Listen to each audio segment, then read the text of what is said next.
Okay,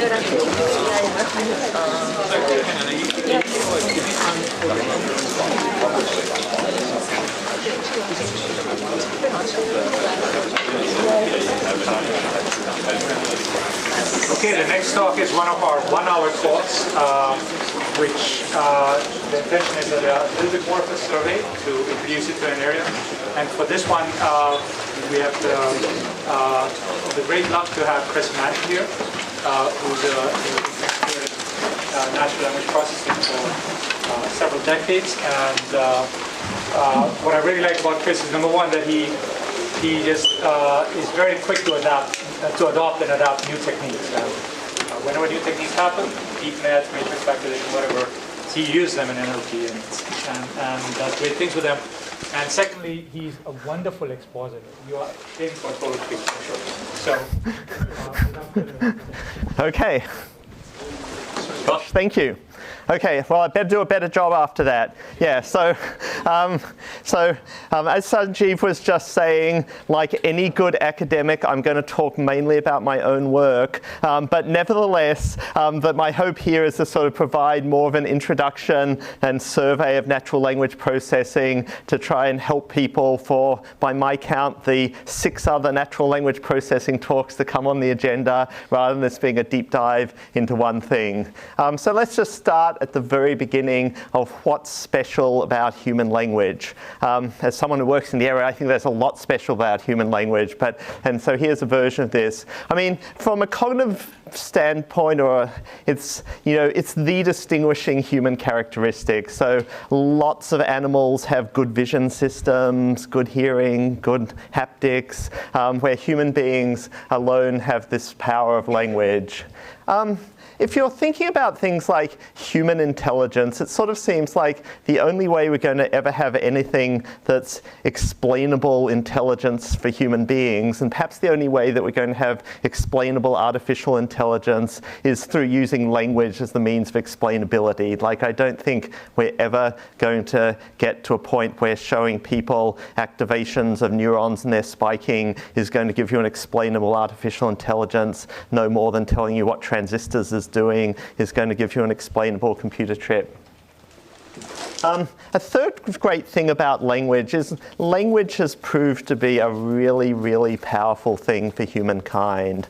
That so there are lots of animals with lots of abilities. Some of them have poisons, some of them can run very fast, some of them have, horns and whatever other things. But it seems like what happened was that human beings evolved the ability to communicate with each other. And it was that ability to be able to communicate with each other that allowed teamwork and allowed human beings to become dominant over all other creatures, despite the fact that we're not especially fast or especially strong and don't have any poisons. And then actually this even more remarkable thing happened that, like about 5,000 years ago, human beings developed the ability to write their languages, and that allowed ideas then to be sent across time and space. And so it was really kind of 5,000 years of being able to also have a form of information storage that then took us from the Bronze Age to the kind of technological marvels of computers and cell phones that we have today. Another interesting thing about language, which is different than most data, is we have this really strong sense that language comes with meaning. So that when you have something, like a big pile of what people buy at the store, well, people look for patterns in that and look for meaning. And I mean, that's kind of the classic sense of statistics of doing that. But language isn't like that, because when there's sort of just one word or one phrase, that has a meaning attached to it, which we all feel. Now, quite what sense you make of that meaning is sort of a really kind of an age-old question question that philosophers have debated for hundreds of years, and I'm not really going to answer today any better than they have, but it's sort of interestingly different. And finally, logic is a social system. So a lot of people, especially the kind of people who go into theoretical computer science, would like to have a kind of a Platonic view of language as some God-designed system with rules. But real languages aren't like that. That languages are social systems, and they're adapting and changing all the time as people use them to try and further their social goals. Okay, so what does that mean, getting a teeny bit more specific? So language is this constructed thing for conveying a speaker's or writing's meaning. I sort of said this, that we're doing deliberate communication with language. And then the remarkable fact about languages is human beings, teeny little ones who don't seem to be able to do much else from all we can tell apart from, cry and eat, somehow manage to learn languages incredibly quickly and incredibly successfully. So it seems like they have some structure that makes them really, really easy to learn, or else our brain has some structure that makes them really easy to learn, and that's been sort of one of the huge debates of linguistics. Once you're sort of hanging out in the neural networks, it's all vector spaces all the time crowd, I think an important thing to say is that, human languages are very clearly a discrete, symbolic, categorical signaling system. So that, we have these things, we have symbols, we have rocket and violin, and they refer to different things in the world. There are very, very minor exceptions, so you can use a certain amount of expressive prosody and you can say, I love it, and that means something slightly different to just saying I love it. But that's very minor. And presumably, languages didn't have to be this way, right? That we could have communicated with each other just by modulating the tone of our voice in a continuous way and going, oh, and that would somehow mean something to the receiving person. But we don't do that. And presumably that's kind of for the EE kind of reasons that having a discrete signaling system means for sort of reliable information transfer. But it nevertheless means that, I think some of the neural network crowd sort of now view symbols as this invention of and mistake of classical AI. And I think that's not quite right, because we very clearly have language as a symbolic system. Things can get a little bit more interesting, because although languages have symbols, we then communicate with each other over continuous substrates. So the most common one is the kind of sound substrate that I'm using now. But interestingly, we can use different substrates. So we can also use gesture to communicate languages, and then we can use writing systems to communicate languages. And the really interesting thing about languages is that you can convey the same symbols and the same meanings across any of those different encodings. Okay, so what does that mean for how we think about language in the brain? Well, traditionally, and this is sort of, the 2,000 years of philosophy and most of more recent computer science, effectively people projected the symbols of language back into the brain. And so that's the idea of speaking of the language of thought.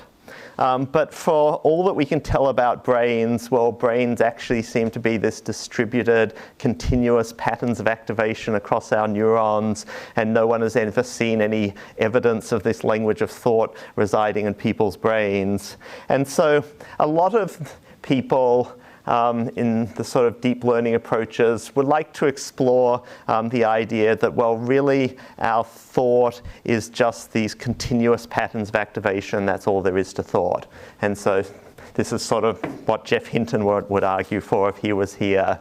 But the sort of big cogsci question is, whether that is right or not. And I think really the answer is we don't know, because just the same as we can convey signals over a sound channel, which is a continuous channel, you could also imagine that really that there are symbolic representations in the brain that are being encoded using this continuous substrate. Okay, so that's my intro to human language, and these are the things I hope to get through today. So I'm we'll see if I have any more luck than the previous speakers at getting through what I hope to get through today. So I say a little bit about distributed word representations, which is hopefully very accessible. Then go on to bio-LSTMs with attention, and then sort of head upwards into some of the higher reaches of language.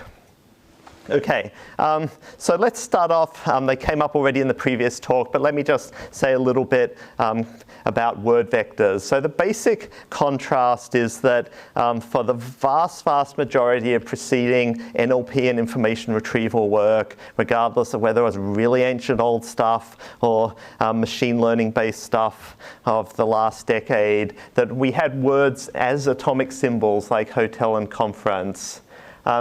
And that sort of meant in machine learning terms, our words were these sort of big vectors over our vocabulary with a 1 in one position and zeros everywhere else. So what tend to get called now one-hot representations.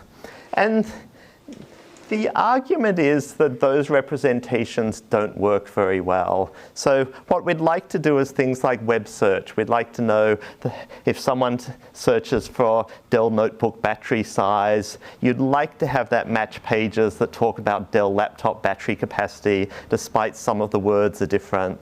And well, if you just have symbols, you can't directly do that, or sort of formally, or vectors are orthogonal with each other. So we don't sort of have any kind of natural notion of similarity when we have one-hot vectors.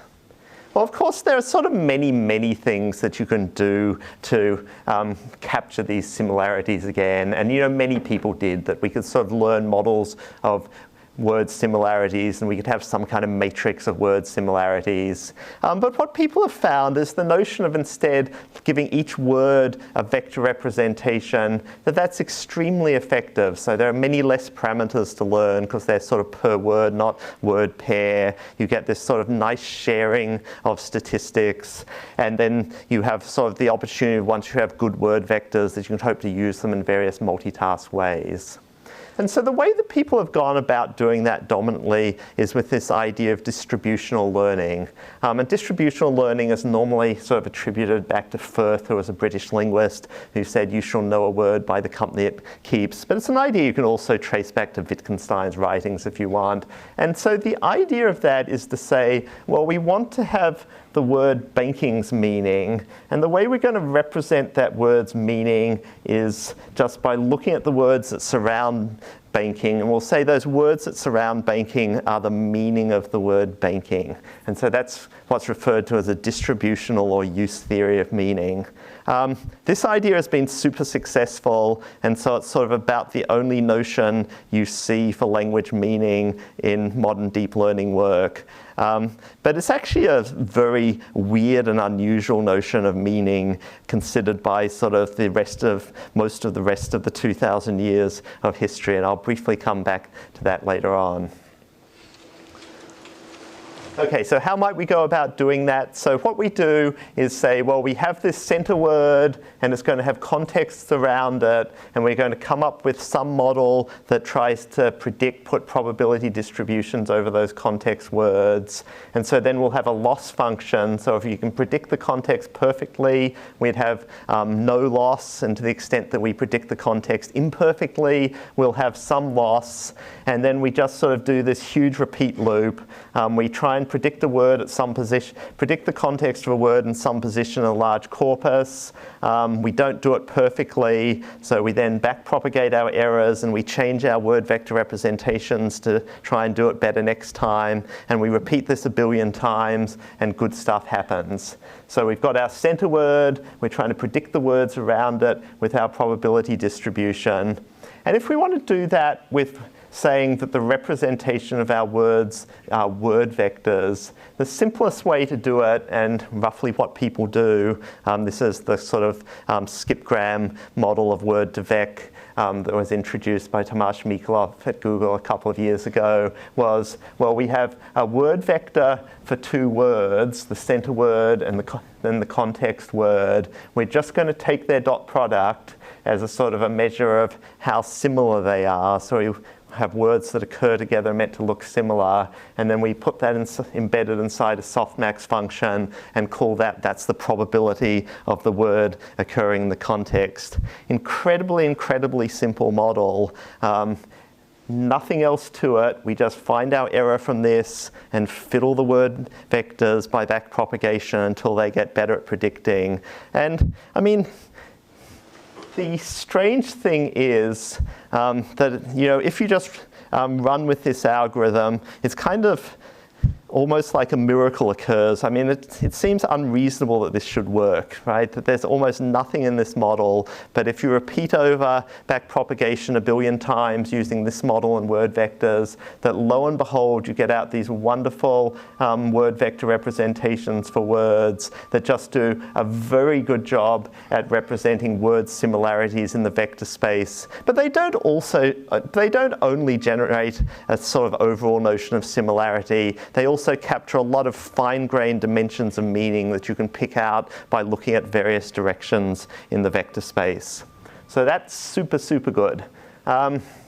Of course, this isn't the only way that people have come up with to get vector representations of words. There was this very prominent earlier way of how to get vector representations of words, which went under the name latent semantic indexing or latent semantic analysis, which meant that what you're going to do is a singular value decomposition of word in context matrices. So you'd take a matrix of counts of words occurring in the context of either a document or some other smaller window of words, and you'd have counts of those occurrences, and then you'd do an SVD dividing it up into sort of the three matrices where you're finding these sort of orthonormal rows and columns, and then what you do is sort of throw away the small singular values and you get this reduced dimensionality representation of words. So the idea of that is the kind of PCA picture that we've already seen. So the SVD, you're really getting a sort of PCA between context similarities, and then you're keeping the largest orthogonal directions in that, and those are your word vectors. So this is two different ways of doing it.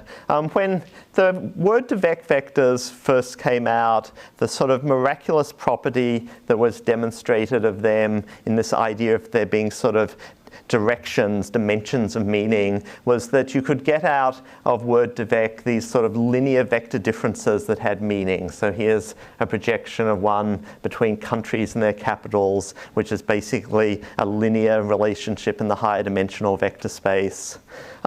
Something that people hadn't paid much attention to was actually about a decade earlier, some of the psycholinguists who had kept on playing around with LSA-style models a lot more, that actually worked out that you could also take an LSA-style model, and providing you did some sort of just right scaling of the counts between word occurrences, they had also demonstrated that you could get linear relationships out of a sort of a scaled count LSA kind of model. So this is the Coles model, where we're getting a kind of a linear relationship between verbs and the actors of those verbs. And so for the work that I was involved in with doing word embedding learning with Jeffrey Pennington and Richard Socher, we were kind of intrigued by this and sort of what was the relationship between these two ways of doing it, and what do you want to do if you have a kind of a word count-based model and then want to be finding the kind of good properties of a word-to-vec model. And so the basic idea of the model that we came up with was that what we want to have for our meaning components is to have ratios of co-occurrence probabilities. And so the idea there is, suppose we have this dimension of meaning, which is the classic kind of physics, solid, liquid, gas dimension. Well, if we sort of look at the probability of these words occurring with ice, well, it's true that ice, people will say it's a solid and that's large, and gas will be small, but they'll also say water is large and random is small. And if we go vice versa, STEAM, we sort of get the opposite pattern, the first two and the same. But if we look at the ratio of these two co-occurrence probabilities, then we get the dimension of meaning that we'd like, that these ones will come out as about 1, regardless whether it's random or another attribute of we're concerned with, where we're getting the large to small on the solid to gas continuum. And that's actually what you get if you add it up as in a corpus. So here are actually sort of real numbers. And so you're basically getting these are around 1, and those kind of give basically 10 to a 10th ratio. Okay, so these are going to be our dimensions of meaning, these ratios of co-occurrence probabilities. So, well, how can we turn those into linear relationships in a vector space? Well, the simple, straightforward way to do that is to make this kind of log bilinear model. So if we say we want vector dot products to be proportional to the log of probability of co-occurrence, well, then we'll have a vector difference as giving us this ratio of the logs of co-occurrence probabilities. And so the model we built, the glove model, essentially was basically about the simplest model of that. So it's wanting to minimize the difference between the dot products and this log quantity.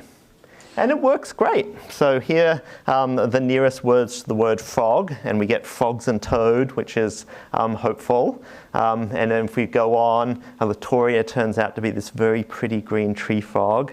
And the Leptodactylidae is this not quite so pretty brown frog. And we head on down. So it's a very good model of similarity, and it gives these same kind of linear relationships. So here's the gender linear relationship, one that's become a bit more controversial in recent times of bias in machine learning algorithms. But you can get lots of other interesting semantic relationships that are also encoded in these spaces.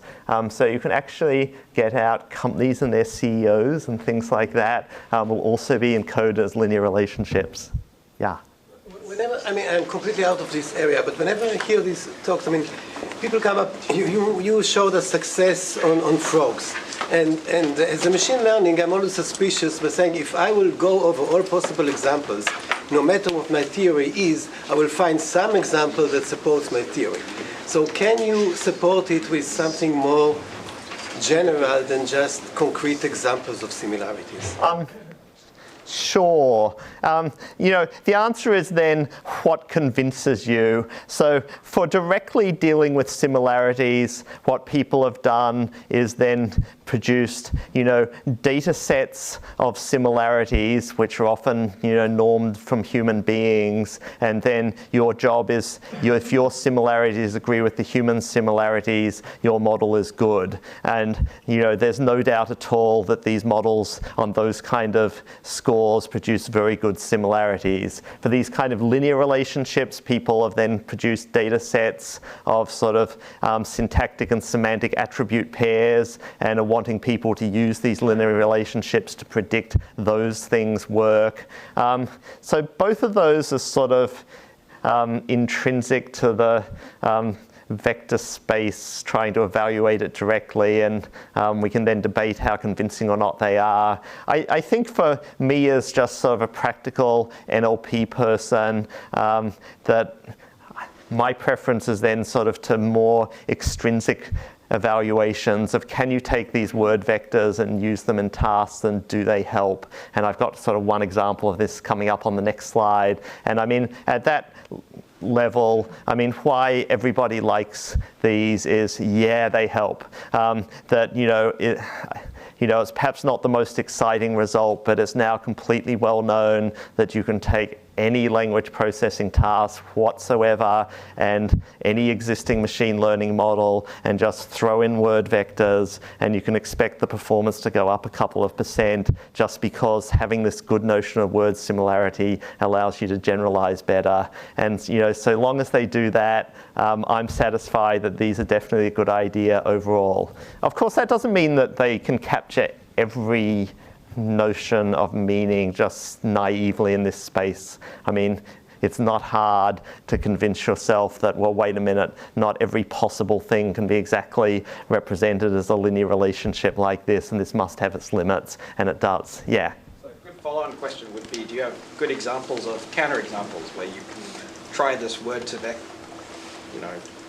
feature map or whatever we want to call it, and it just falls flat on its face? I mean, I don't think it falls flat on its face, but it can't represent everything, and you certainly don't get 100%. So that if you're saying, okay, I'm going to take countries and predict their capitals, well, you can do that pretty well, and you get 80% of them right, but you definitely don't get 100%. And because of the fact that you've given it no instructions and you're trying to encode any kind of relationship in one vector space, it can't actually be getting 100% on all of them at the same time. That'd just be a mathematical impossibility. But as a sort of an overall sense of similarity, seems to work pretty well. Just following up on that, do you get significantly worse results when you use LSA type embeddings? Well, so let me skip to that for my next slide. And I mean, I actually regard this as sort of slightly a mystery.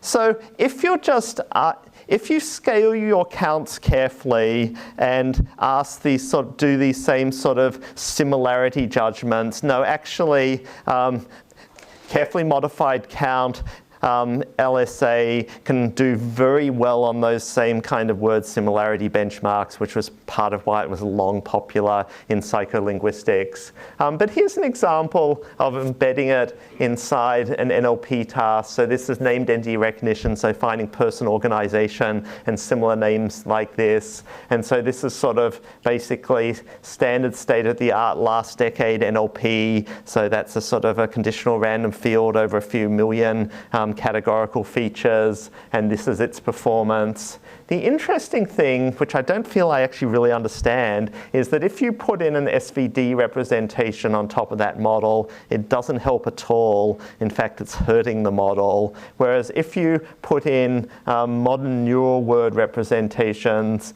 it sort of doesn't matter whose you choose. You're getting the result that I just claimed, that it puts your performance up 2%. And that's really useful, since that's about a 25% error reduction with no further work. And interestingly, and kind of what you'd expect, so this is sort of fairly matched data. If you then start going to sort of more distant data from other genres and data sets, so there's sort of more of a how well do you just generalize in a sort of a transfer task, you actually gain much more from these kind of embeddings. So now we're getting something like 4% off to 6% gain. So that's why NLP people practically love them compared to using SVD style techniques in 2017. Question, what's the first column? So these are barely different. This is the development set and the test set. So you should think the numbers are the same, but for the actual way that this Convolutional data set was constructed, the test set was already a little bit of a transfer learning set, since the dev set was from the same period as the training set, whereas the test set was from a year later, and that's already enough of difference in the language being used, so that's why the numbers go down several percent. Even though it's the sort of news data from the same sources. Okay. Yeah, so I think the interesting thing there is sort of the glove model is a model that works on counts rather than sort of doing the kind of backprop style prediction. It's just sort of solving an optimization problem over counts, but it's sort of, once it's sort of having the sort of appropriate kind of scaling and objective, that it works just like the word-to-vec models.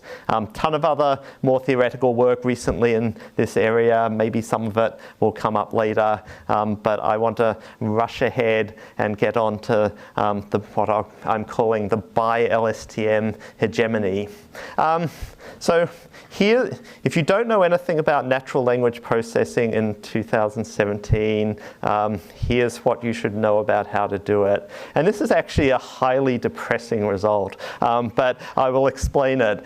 So basically, if you want to do an NLP task, it doesn't matter what the task is, what you should do is throw a bidirectional long short-term memory network at it, augment it. If it's a model that involves some need for information flow, one augmented with attention. And basically you can do this and it'll be pretty much the state of the art of anything anybody knows how to build.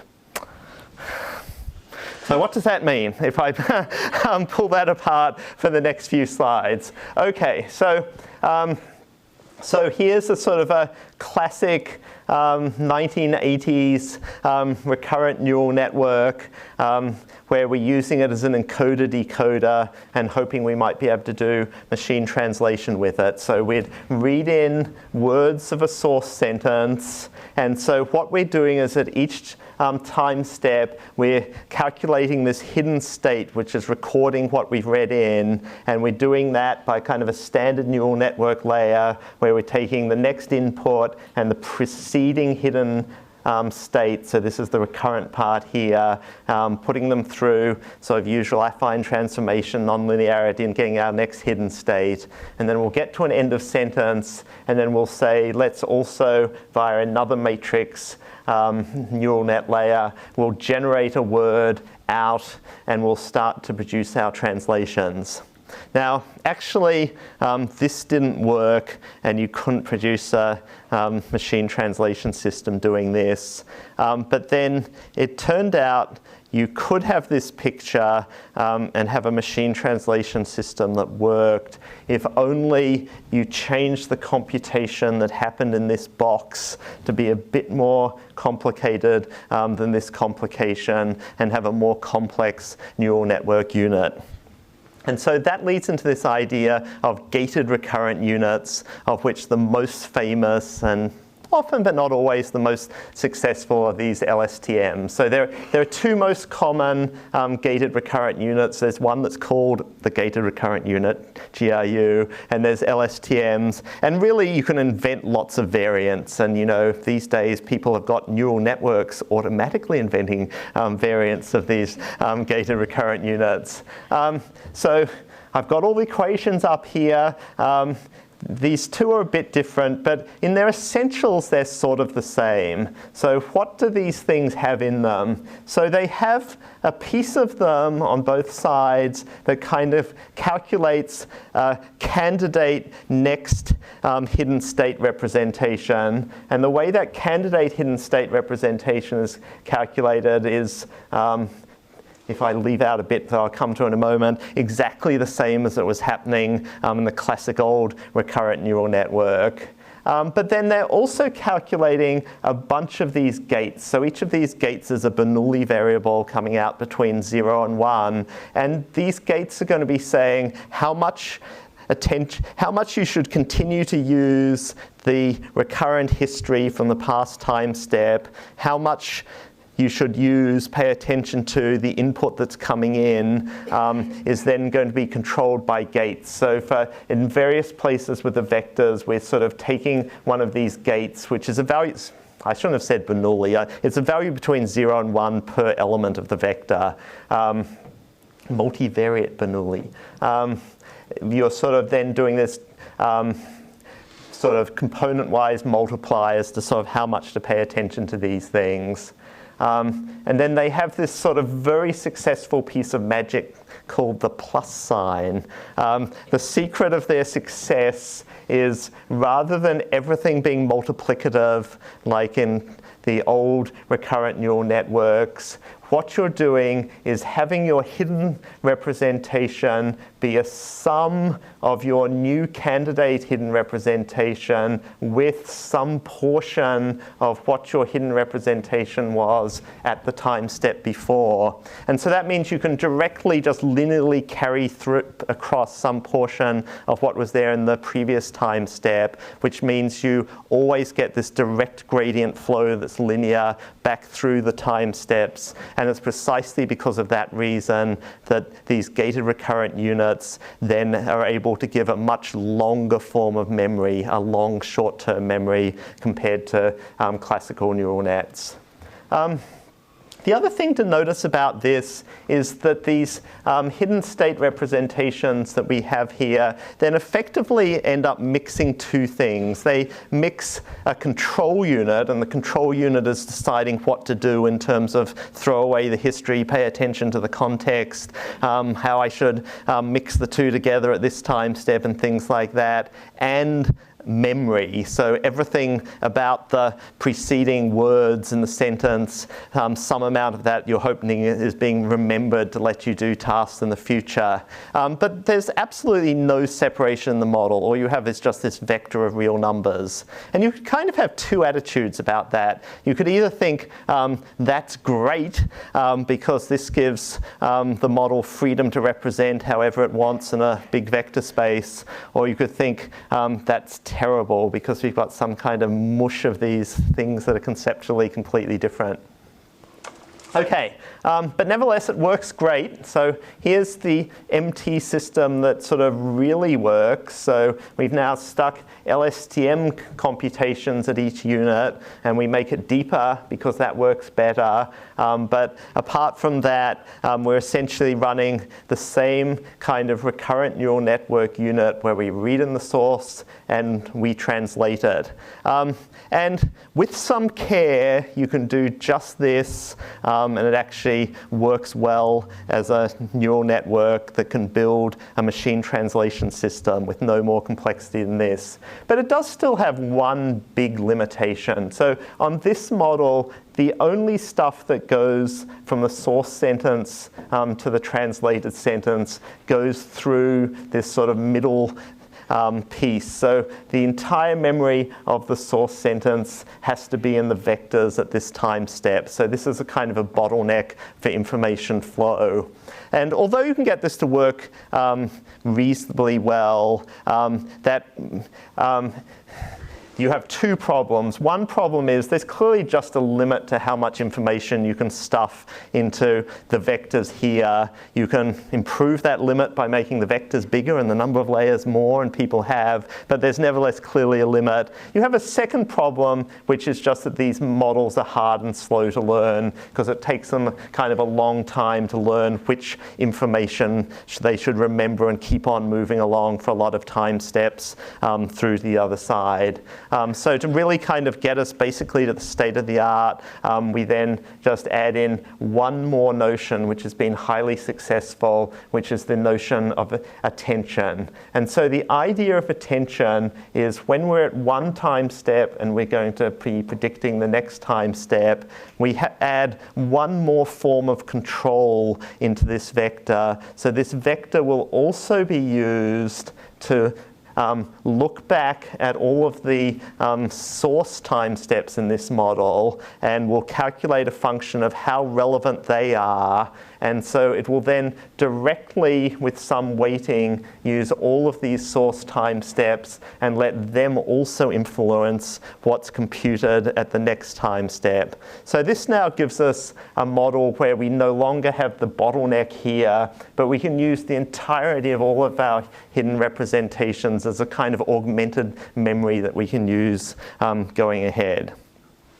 And well, actually, there was one other thing I snuck into this picture, which I should just say. At this point, if what we're saying is just we need a good representation of the source that'll help us do machine translation, it turns out that you can improve that representation a bit by not just running an LSTM in one direction, but running the LSTM in both directions, giving us the bidirectional LSTM. Because effectively, that just allows you to build a better representation of the context-specific meaning of each word, because you've been able to build that representation using both the right context and the left context. Okay, yeah. So is that just like one pass back, or? Yeah, you just start from both ends and just run it through both ways, and then you get a hidden state vector from both directions and just concatenate them as standard practice. Yeah. Yeah. This attention vector that's generated seems to have to kind of know the length of the sentence that goes in. So there's got to be some sort of maximum there. Haskell to generate a mask or something like that? So normally it's So normally the way it's done is you're using a weighted average of everything in the memory, and so therefore it doesn't depend on how long the sentence is, because you're putting a weight distribution over all the input sentence words and then just weighted averaging them. Yeah. So if you don't do the attention part and you don't do the bidirectionality, has there been any studies on the numerical precision of the bottleneck? And if, for example, you were allowed to have longer or bigger numerical precision in dynamic range, maybe you wouldn't need these things? So, there've certainly been empirical results of people trying to do both. I mean, I do not have any formal result to give you, but I mean, my gut intuition tells me that, if you're allowed to make the network arbitrarily deep and the vectors arbitrarily large, it seems like, well, your memory in the bottleneck isn't bounded, and so if only you can have learning work successfully for you, there's no limit to how good you should be. Now, in a practical world, things don't work out like that. I mean, certainly what people have found is that, adding layers is more effective than just making the vector bigger, and then comparing attention versus non-attention, trying to sort of learn models that don't have attention is very difficult, because it's very difficult to get learning happening of sort of having them understand what they're meant to be remembering, so that plain LSTM encoder-decoders are sort of, in some sense, very bad, very inefficient learners, that they need oodles of data and oodles of time to start to learn things, whereas adding in attention makes them order of magnitude more efficient learners. And so if your goal is how to build efficient learners, it seems like, practically speaking, this is an enormous advance. Okay, yeah. Why the A disappeared? Oh. What was the question? Why did the A disappear? I think it's not needed in French, but should it have been there?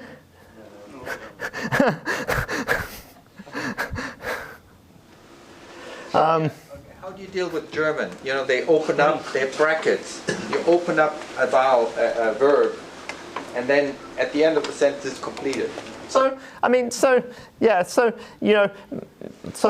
human language pairs differ in their difficulty to translate, often in ways that sort of aren't quite what people expect, because I think most people sort of just fixate on writing systems and things like that, whereas more about the properties of the language that determine it. So English-French is certainly a super easy one, but there's been tons of work on neural machine translation with English-German, and it's harder because German has this much more interestingly different word order, with you can have various things in the Vorfeld, and then you have a verb, finite verb or auxiliary, and then you have other stuff in the real verb at the end, right? So there's sort of more word reordering to do. But it turns out that these kind of LSTM models are actually super good at learning that kind of syntactic reordering, and they're better than any model that we used to use before.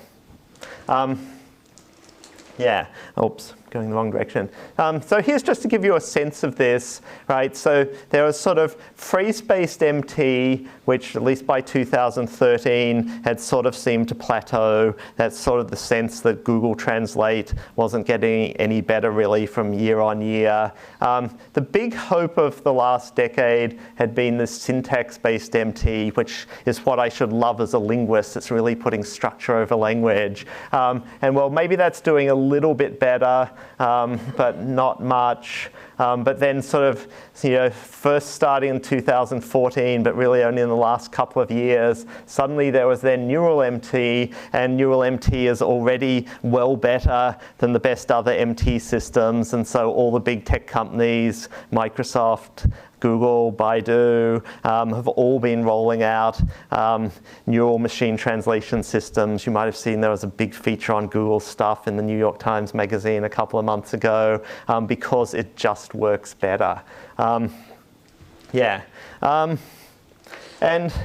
to sort of summarize that, and I mean, in particular, when I say it works better, it's not only better because the words, it's better at dealing with these word similarities because of the sort of word embeddings. It's actually better at doing the syntax of things like getting the German word order right, which is kind of frightening and interesting. So what are the 4 big wins? These wins aren't all independent of each other, but I thought it'd be good to mention them. Okay, so the fact that you just train a single model end-to-end using backprop, super effective. Having these distributed representations, super effective. These models can just use a much bigger context. So the conventional symbolic models, it was all about, well, we couldn't build a bigger language model than a 5-gram, so we couldn't condition on phrases on source context because it was too sparse. So the models had these huge independencies that really impacted their ability, whereas these neural models don't have those same problems and can so use context much more richly. So it actually ends up they model the syntax better as well. Something that really these neural models have led to a renaissance in all areas of NLP that involve text generation. So whether it's language models, dialogue systems, MT, summarization, that these models are just much better for text generation than anything we had previously. Okay, well, if it was just machine translation, that would be one thing. But it turns out that this basic recipe of LSTMs plus attention is exactly the same recipe that you use for everything else, and it works. So regardless of whether it's a low-level task, like part of speech taking or named entity recognition. So if you're just sort of doing something very locally, you don't need the attention, you just run the LSTM and then directly predict above it with a softmax. Things like syntactic parsing, finding structures of sentences, you can do it with a LSTM with attention, and you want the attention there. But then sort of for the higher level, holistic natural language understanding tasks, reading comprehension, question answering, text summarization, all of these tasks now, the state of the art is also you use a LSTM with attention. And I'll just quickly show an example of one of these. So this is work of Chen, who's in the audience.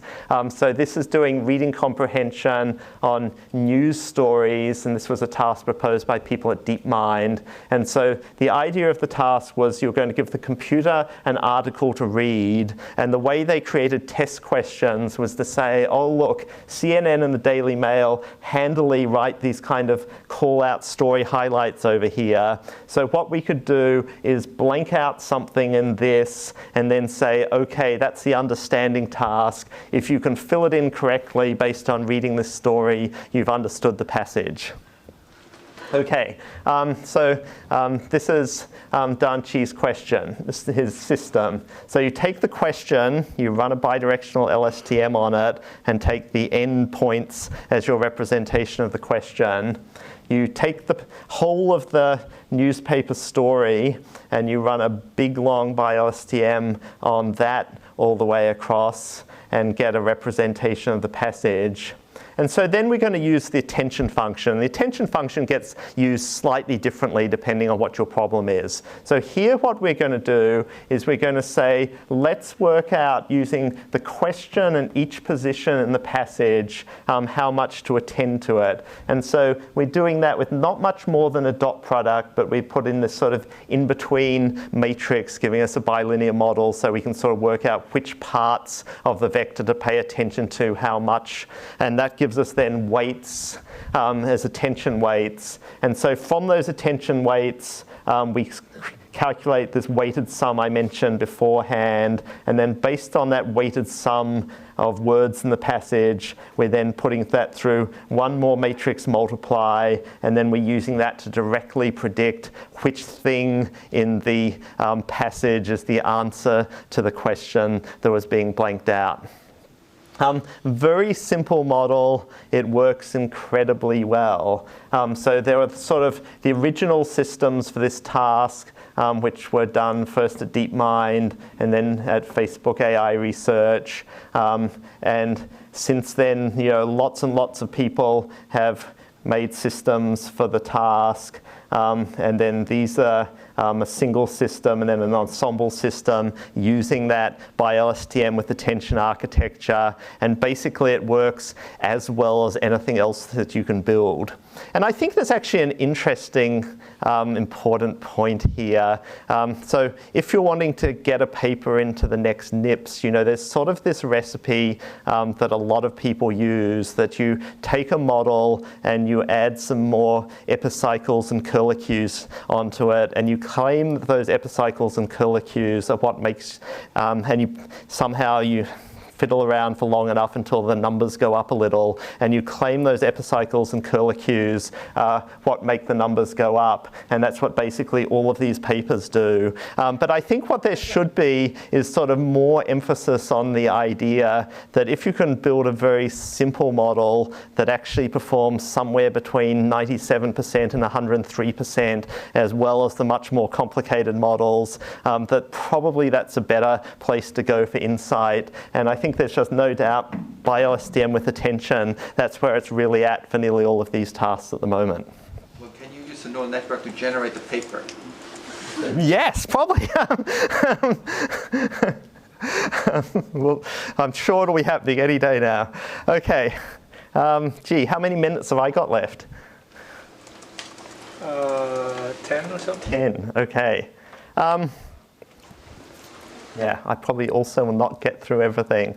But anyway, let me say some about this. Okay, so everything so it's sort of appalling that model works so well, right? I mean, it certainly stands in distinction to sort of most of the history of NLP and more generally what people think that you should be doing. So I think this is what I'll still call the standard theory of natural language interpretation. So this is essentially what you find in all linguistic and philosophical work. You find it in most computational work till about 1990, and really, and in traditional terms, this was being done in sort of a symbolic, logical, rule-based way. But in the machine learning era, essentially the standard model was still used a lot by probabilistic and other machine learning models, in which you were taking the same model and you were putting machine learning components and probabilistic components into it, but still doing the same thing. So modern semantic parsing of the kind that Percy Liang and Luc Zettelmoyer are most prominent in, and there have been at least a couple of talks at the Simons workshop on, are also cases of these models. So in this model, the sort of centerpiece of this model is you have, for a sentence, the structure of the sentence given by some kind of syntax tree, and then it has a relationship to the actual language expressions that are used, which is just a deletion analysis that you throw away all of the structure you'd given to the sentence at a syntactic level. But going in the other direction, the assumption was, here's our surface language with some structure put on it, and then we have a semantic interpretation function which will convert that into a logical form, which is commonly roughly predicate logic. And then that logical form then has a denotation. So this is so-called model theoretic semantics, where we're then sort of describing the meaning of this in terms of models, which essentially is sort of set theory and relations on sets based. Seems appealing. What happens? And it sort of seems like we'd like to get some of that into our language models. So we don't just want, word vectors. We want to know sort of more about understanding of language. It seems like minimally we should want to know when larger language units are similar in meaning. So the snowboarder is leaping over a mogul. A person on a snowboard jumps into the air. We'd like to know that person on a snowboard means about the same as snowboarder, and the whole sentences mean something pretty similar as well. And so it seems like the only good answer to how you could possibly do this is to follow the traditional model in some sense and say what we're going to do is semantic composition, that we're going to make bigger units out of smaller units, and we understand words, and therefore we can somehow put them together and work out how to understand bigger units. So how is that then sort of panning out for the kind of modern neural models that are being made? So there's sort of this spectrum between, on the left we have the bag of words model. So at CMU they have this absolutely wonderful installation where they have the bag of words model hanging up in the corridor, which is a really inspired piece of art, I think. And then on the other hand, we have the sort of highly complex, perhaps sometimes esoteric representations that have commonly been used in linguistics and NLP systems. So what is there on this spectrum? So if you're doing things in the sort of neural world, I think there are essentially only 4 tools in your toolbox that people use. So tool 1 is you make a neural bag of words model, and so that means that you're just averaging or just summing word vectors, and this is your representation of a piece of text, the country of my birth. This is sort of a sad talk to give. Oh, sorry, I shouldn't. Okay. Sorry, I forgot this bullet point. Okay, so you can just average these. It turns out you can do even better for most tasks. It's after you've averaged your vectors, you put them through one or more fully connected layers. So this got named deep averaging networks, though it's arguably such a simple notion it barely deserves a name. But it turns out this helps. I guess it tells you what to pay attention to for a particular task. Yeah, this is sort of depressing talk to give because it turns out that doing this and nothing more actually works really well for many tasks.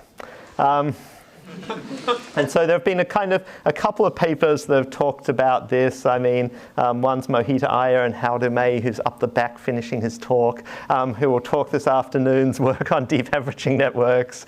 And then another paper from TTIC people.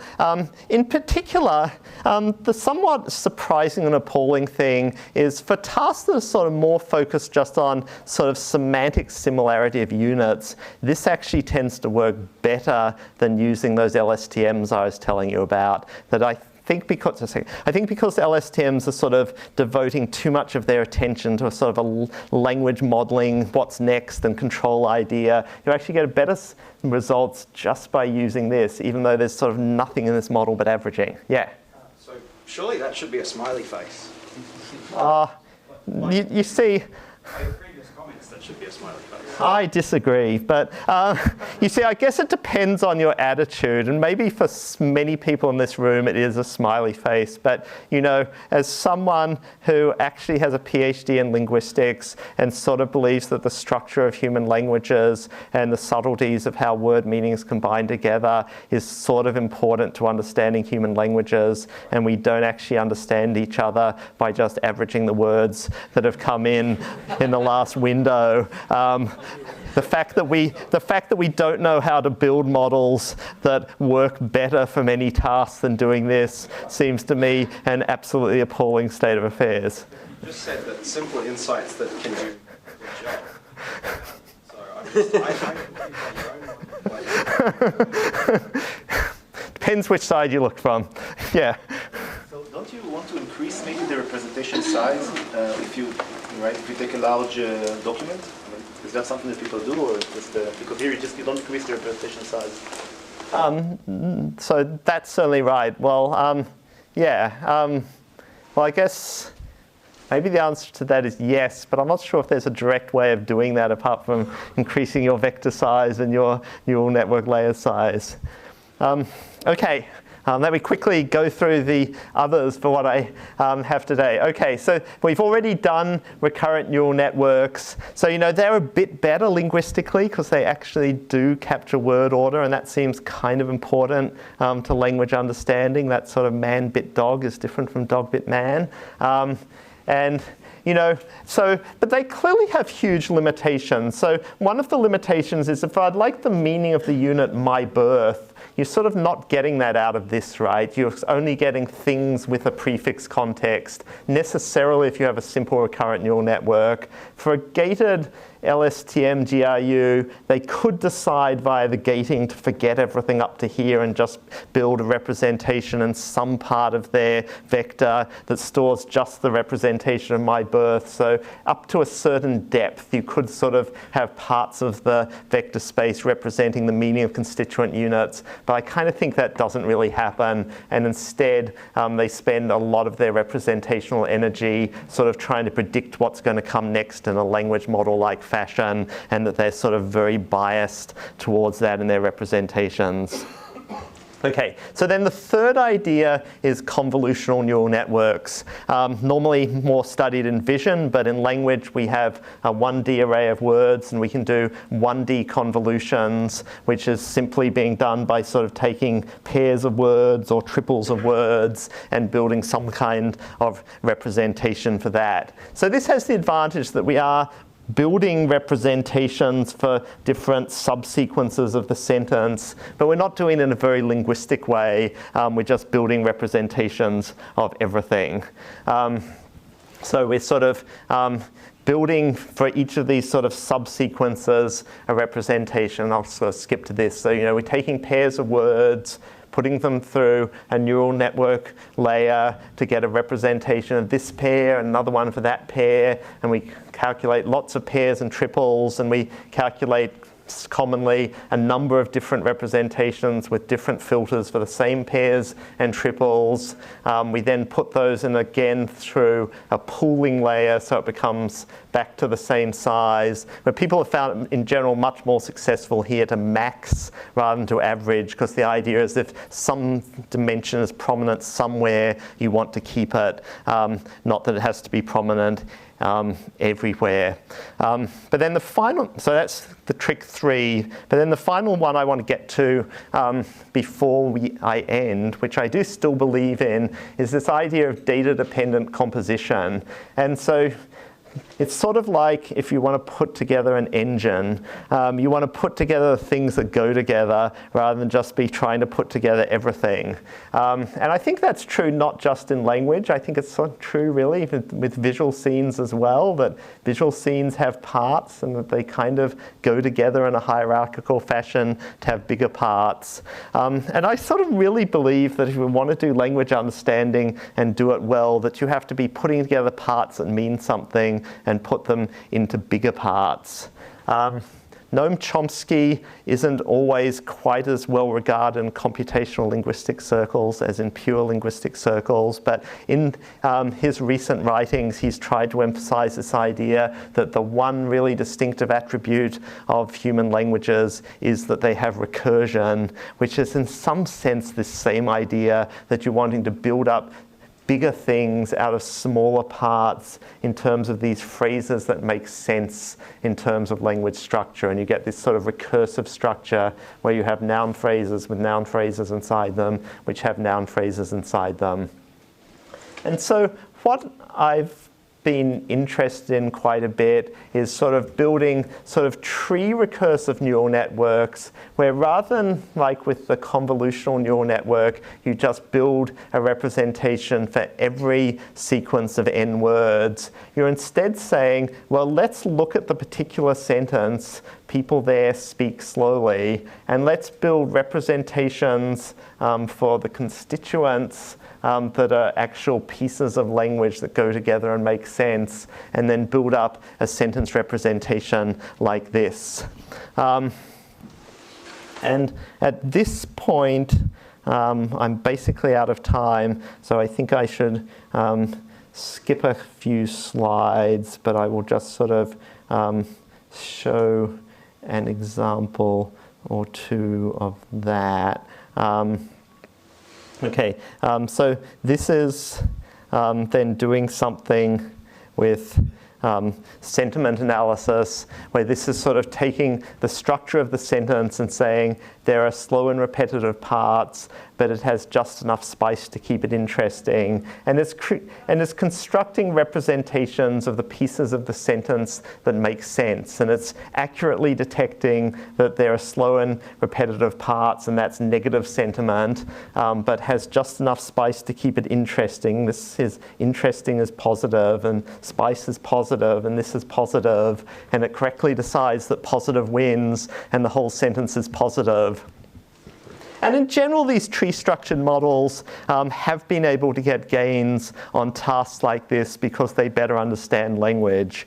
But if I then just skip straight from here to my conclusion slide, leaving out a few more slides again, you know, here's my conclusion. So deep learning, you know, has brought huge gains to NLP, right? As I said, just throwing in word vectors always helps. These various ideas with LSTMs have helped more. So, you know, it's definitely winning in natural language processing. But, you know, there's this sad truth that although in certain circumstances, mainly where there isn't a humongous amount of data, you can show wins by having more structured, more linguistically right models. At present, the amount you can win seems kind of small and tends to converge towards zero as the amount of data gets vast. It's not clear whether that's because the gains really go away or just because of the difficulty of training more complex models on vast amounts of data, that you can train the simpler LSTMs 100 times more quickly and therefore they end up way better. But, you know, as just convincing empirical results, that's what happens. So at the moment, you know, if you just want to build a practical system that works, buy LSTM with attention. I've explained it to you. But I nevertheless deeply believe that, you know, eventually, if we're going to have adequate models of language, memory, knowledge, and planning, all of these higher level concepts that we'd like to build, that we will need to have models that have a bit more structure in them. And things like trees seem about the very minimal of extra structure that you'd like to have beyond a sequence. But it seems like it's going to take some time for us to get to the point where those models are really empirically successful. Thank you.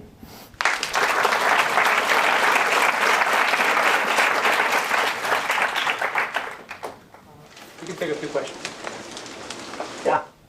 Yeah, I had a question about the vector space mush and the depressing, unhappy face that you drew. Have there been studies on sort of robustness and the failure behavior of these systems, various different sort of deliberate, perhaps adversarial distortions to the input? Because it could be the case, especially if you have permutation, immune representation, surely some sort of crazy permutation to the input, which the model itself wouldn't see, would cause a behavior that would be very different than, say, a human. And this might actually be a way of providing evidence for why, say, tree structures or some other representations that aren't, say, permutation immune are better. And even with, like, LSTMs with attention and all this other stuff, if you find the right input that causes it to fail in a way that's very different than the way a human would fail, you would provide evidence that these things are doing completely different things than what the representation that you want to do is doing, or should be doing. Yeah. So there's certainly been some studies of more and less formal nature of sort of coming up with these adversarial examples and seeing what breaks. And yeah, it's absolutely the case that you can do things adversarially and it very quickly breaks, right? So if it's sort of the vector averaging model, well, if you sort of change around the order of arguments, it's going to get the same representation. And so effectively, it's always computing a representation that reflects what's sort of the most prototypical roles of those arguments in the events. And with the LSTM style models, that most of the time they're not as sensitive to word order as you'd think. And again, you can do sort of various kinds of rearranging that should change things, and they don't really change things. So lots of ways to create adversarial examples. I mean, there's actually become a sort of a game for the general public that you can play doing this with Google Translate, and people are sort of publishing the freaky things that happen now that there's a neural net behind it. So one of them is that if you sort of put into it something like woman, woman, woman, woman. So you go sort of farm, farm, farm, farm, farm, farm in French, and then say translate into English. It starts off saying woman, woman, woman, and then after a few time steps it flips and starts putting out man, man, man, man. So that's kind of bad. And interestingly, you know, that's something that never would have gone wrong in a last decade statistical machine translation system. So that there's this funny state that although overall the neural machine translation system is really much better than the statistical phrase-based system, that yeah, it has all of these weird failure cases still in it, that I think it's still early days and sort of understanding how to fix. Though obviously that's looking at adversarial context is clearly a very popular topic this year. Yeah. So maybe a bit technical question, but the gated recurrent networks, GRUs and LSTMs. So the way you describe them, and I'm going to warn in advance, this is a question that has a hidden point. The way you describe them is that the gating allows you to improve modeling in a sense, to decide what to remember. And what I'm wondering is whether there are cases really where you can point out that that these models succeed in learning functions that you could not represent using regular plain recurrent networks. Because in particular, in one of your, at some point you said, well, theoretically maybe it could do that, but I think you said you don't believe it actually does. So I'm wondering if there's any case you can point out that here's something that was learned that you really need these gates for, that you could not capture just you could, if you personally designed the weight for the recurrent network, regular recurrent network, you could not actually capture it using a plain network. Yeah, so it's somewhere, I guess I already confessed earlier that I'm a linguistics PhD. So it's around here, of course, I can make my excuses. I'm not much of a learning theorist. But nevertheless, if we go back to our equations here, I think it is the case that you can argue that there's nothing that there's no function that this can compute that you couldn't also compute by a suitable basic RNN, because, you know, at the end of the day, you've got sort of the input coming in the hidden state, and you're doing your stuff, and stuff's coming out. There's nothing that you couldn't compute. But in practice, these models learn hugely better. And that's sort of, so the bit that I mentioned already was the fact that you're sort of directly linearly adding in some portion of this last hidden time step. And so if you think about that equivalent to a simple RNN, having this sort of previous time step coming in sort of corresponds to that for the matrix that would have multiplied the hidden time step, that's got a sort of strong diagonal emphasis. So to a large extent, you're keeping what was around on the hidden time step. So you can kind of encode keeping around the previous hidden state in a single matrix multiply by just emphasizing the diagonal. But I think part of the reason that these learn much better is for a simple recurrent neural net, you know, having that emphasized diagonal is a very contingent fact that can die and go away at any point, whereas this model by its sort of architecture necessarily for all time is going to keep this property that you move things along forward in time. One more question, and then we should. So I wanted to ask if there have been comparisons on different kinds of language, of language. For instance, there could be long technical text where the syntax is perfectly correct versus transcriptions of speech where other rules are broken. So language has different difficulties. Has anybody compared neural networks versus more structured models to see where their strengths are? So, I mean, so yeah, that's true.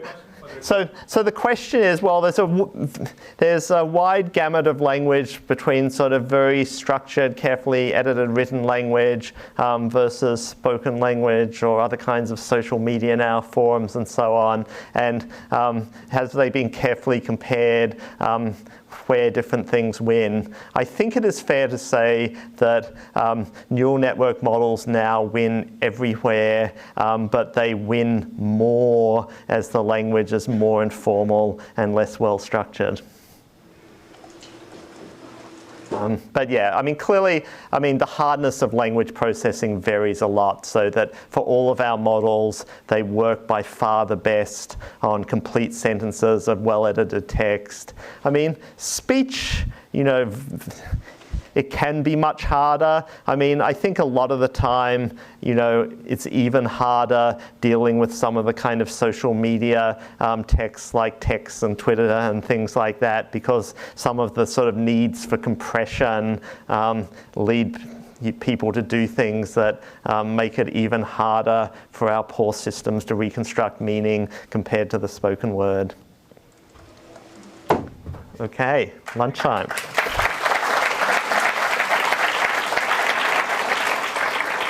A 2-hour break, and we start again at 2:30.